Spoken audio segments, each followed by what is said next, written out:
رمضان المبارک کے مہینے میں تو شیطان بندھا ہوا ہوتا ہے، تو پھر رمضان میں خواب میں احتلام کیوں ہوتا ہے؟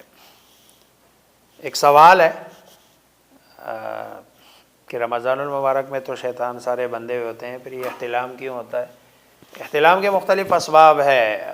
صرف ایک سبب نہیں ہے۔ انسان کو جو ورغلانے والی چیزیں ہیں وہ دو ہے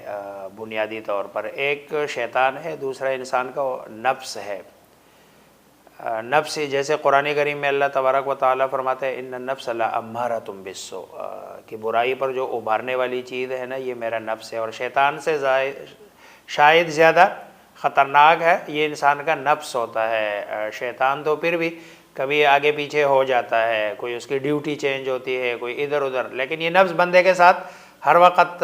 لگا رہتا ہے۔ تو یہ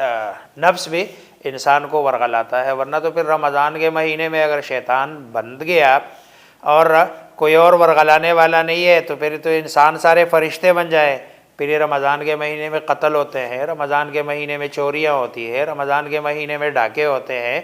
بلکہ رمضان کے مہینے میں تو آپ کے دیکھ لے عام 11 مہینوں میں تو اتنی مہنگائی بھی نہیں ہوتی، رمضان کے مہینے میں تو سارے جو دکاندار ہے یہ چوریاں تیز کر کے لوگوں کو الٹے سائڈ سے ذبح کرتے ہیں۔ وہ ہمارے ہاں ایک جملہ مشہور ہے، کہتے ہیں کہ رمضان یہ لوٹ مار کا مہینہ ہے۔ علماء کہتے ہیں وہ لوٹ مار وہ کہتے ہیں ثواب کو لوٹنے کا مہینہ ہے۔ دکاندار سمجھے ہیں کہ شاید یہ ثواب کو لوٹنے کا نہیں بلکہ لوگوں کو لوٹنے کا، پیسے زیادہ سے زیادہ جمع کرنے کا مہینہ ہے۔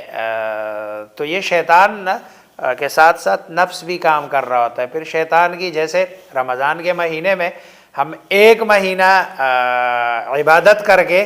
11 مہینے گزارتے ہیں اس پر لعلکم تتقون پریکٹس، تو شیطان 11 مہینے اپنی محنت کر کے گیا ہوا ہوتا ہے، اس کے اثرات اتنی جلدی تو زائل ہوتے بھی نہیں ہیں۔ اسی لیے نفس پھر آج کل رمضان کے مہینے میں بھی نوجوان راتوں کو ظاہری بات ہے وہ فلمیں دیکھتے ہیں، ویڈیوز دیکھتے ہیں، تو جو وہ دیکھ کے سوئے گا تو ساری وہ جو فلم ہے وہ سوتے ہوئے بھی اس کے ذہن میں چلے گی، تو احتلام اب ہر چیز میں بیچارے شیطان کو تو نہ بدنام کرو نا کہ ہر چیز جو نا شیطان کے کھاتے میں ڈال دو۔ پھر دوسری بات یہ ہے کہ یہ چیز ایسی ہے، دیکھو رمضان کو اگر آپ سوچ لو نا، رمضان میں اللہ نے 3 چیزیں منع کی ہیں، کھانا پینا اور نفسانی خواہش۔ اس کا مطلب یہ ہے کہ اللہ نے رمضان میں نیچر کو منع کیا ہے کہ انسان تو کھانا پینا اور یہ والی جو خواہش ہے یہ انسان کی نیچر ہے، اور نیچر کو منع کر کے اللہ تبارک و تعالی روزہ رکھوا رہے ہیں۔ تو کھانا گویا کھانے پینے جیسی چیز ہے یہ،